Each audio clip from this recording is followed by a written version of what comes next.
శరణార్థులుగా వచ్చినటువంటి వాళ్ళు బ్రతకడానికి వచ్చారు. ఆ దేశపు మత సాంప్రదాయాలు పాటించమని వాళ్ళ నెత్తిన రుద్దట్లేదు.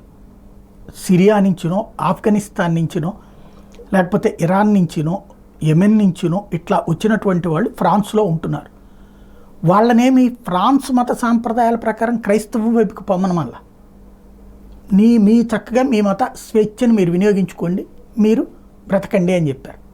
కానీ తమ దేశంలోని విధానాలు అక్కడ కావాలి, అక్కడ ఆ చట్టాలు అమలు కావాలి, తమ మత ఆచారాల ప్రకారం చట్టాలు కావాలి అన్నటువంటి దాంతో ప్రారంభించినటువంటి ఉద్యమాలు పీక్ స్టేజ్కి వెళ్ళి అక్కడ తమ మత రాజ్యం కావాలన్నటువంటి రూట్లో ప్రారంభమైనటువంటి ఉద్యమాల పరాకాష్ట అక్కడి ప్రజల తిరుగుబాటు, ఫ్రాన్స్ ప్రజల తిరుగుబాటు, వాళ్ళు పెద్ద ఎత్తున ఉద్యమించడం, దాని పర్యవసానం ప్రభుత్వమే మారిపోయినటువంటి పరిస్థితి.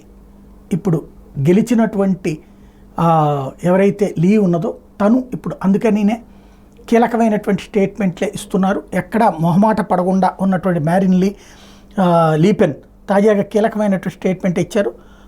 ఫ్రాన్స్లో ఉన్నటువంటి సంప్రదాయాలని మీరు పాటించమని మీ మీద రుద్దాం, కానీ మా దేశానికి సంబంధించిన సంప్రదాయాలు వద్దు, మమ్మల్ని ఆ సంప్రదాయాల్లోకి మార్చమనినో, లేదా మా దేశపు చట్టాలు మీ దేశాల్లో ఉన్నటువంటి చట్టాలకు అనుగుణంగా మార్చమనినో చెప్పేవాళ్ళు ఈ దేశంలో ఉండటానికి వీల్లేదు, వెళ్ళిపోవచ్చు అంటూ ఒక ఘాటైనటువంటి స్టేట్మెంట్ ఇచ్చారు.